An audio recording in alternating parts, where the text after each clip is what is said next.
New information tonight on the new Henry Street Bridge project. It will connect downtown to the west side. CBS 4's Scarlett O'Hara takes a look at the efforts happening right now to connect Hoosiers to the heart of the city.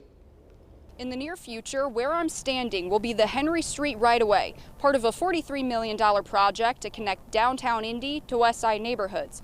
But to get there, they'll first have to finish digging up the past, which includes brick pavers and rail lines a century old, left behind from what used to be the largest electric freight terminal in the world. There's a lot of records in Indianapolis on the historical development of this parcel, so it's an interesting discovery, but it's just part of the story that we're beginning to tell. And it's not the only historically significant discovery made during pre-construction of the bridge. Anticipate uncovering as many as 650 remains. DPW Director Brandon Herget now talking about human remains. Because these are taxpayer dollars at the end of the day, we're making the decision to go well above and beyond what's required by state law.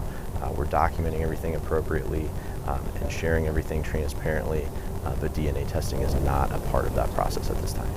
A few small bone fragments have been found so far, even older than the train tracks poking through the ground. That's because the site also once belonged to Greenlawn Cemetery, the very first in Indianapolis, believed to be the largest burial site of African Americans in the state. We found some of the names of the most significant black pioneers dating back to the very beginning of the cemetery, which is 1821. Eunice Trotter is helping the city make decisions about handling the remains now and in the long term.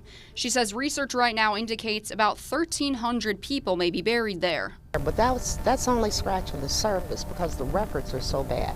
We can't find records for a huge period. That's only for a 9-year period. The community advisory group overseeing the project has not decided where to move and ultimately memorialize the remains yet.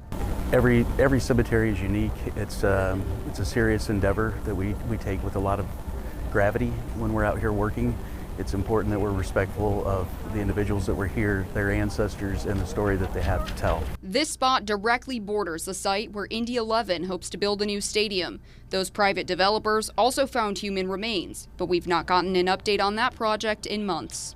DPW expects excavation to be done here by spring, and that crane you see behind me will start building the bridge, which they hope will be finished by the end of 2026. Reporting downtown, Scarlett O'Hara, CBS 4 News.